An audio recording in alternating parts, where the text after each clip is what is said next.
Sobrang saya ko po kasi po, na-defend ko nga po yung IAA po, then magandang performance ko po ngayon. And nasalihan ko rin po yung lahat ng event ng final po sa 28 po.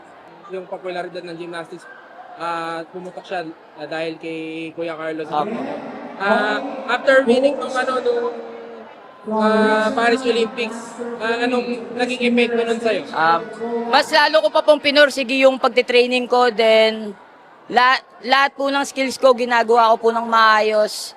And tapos gusto ko po sanang sumali po sa World Championship and sa mga other competition like Olympics soon, ganun.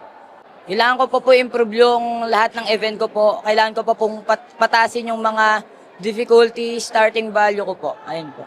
Si Kuya Carlos Yulo nyo, ikaw, kamusta yung relationship nyo? Nabibigyan ka niya ba ng advice pag napapanood mo siya? Minsan po, pag nagtitraining po kami sa GAP, then pag nagmi-meet po kami, kino-congrats niya po kami. Ayun po.